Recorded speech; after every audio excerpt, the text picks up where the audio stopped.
guys, I'm back. So, yan. Bumili ako kanina ng honeybee dun sa labas. Hindi ko na kayo sinami kasi nga bawal itong sapan na papailabas. Itong akong sa akin. Papatang. Guys, manood naman kayo. Kami naman kayo sa akin, be.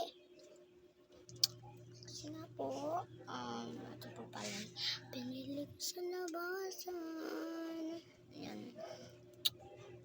Yan, I found it. Yan lang.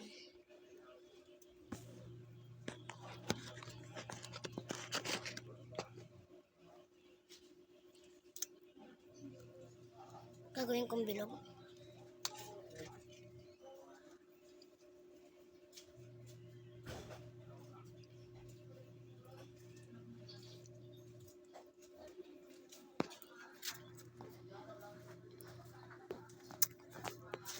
So, sa part 2, magpo-voice over ako.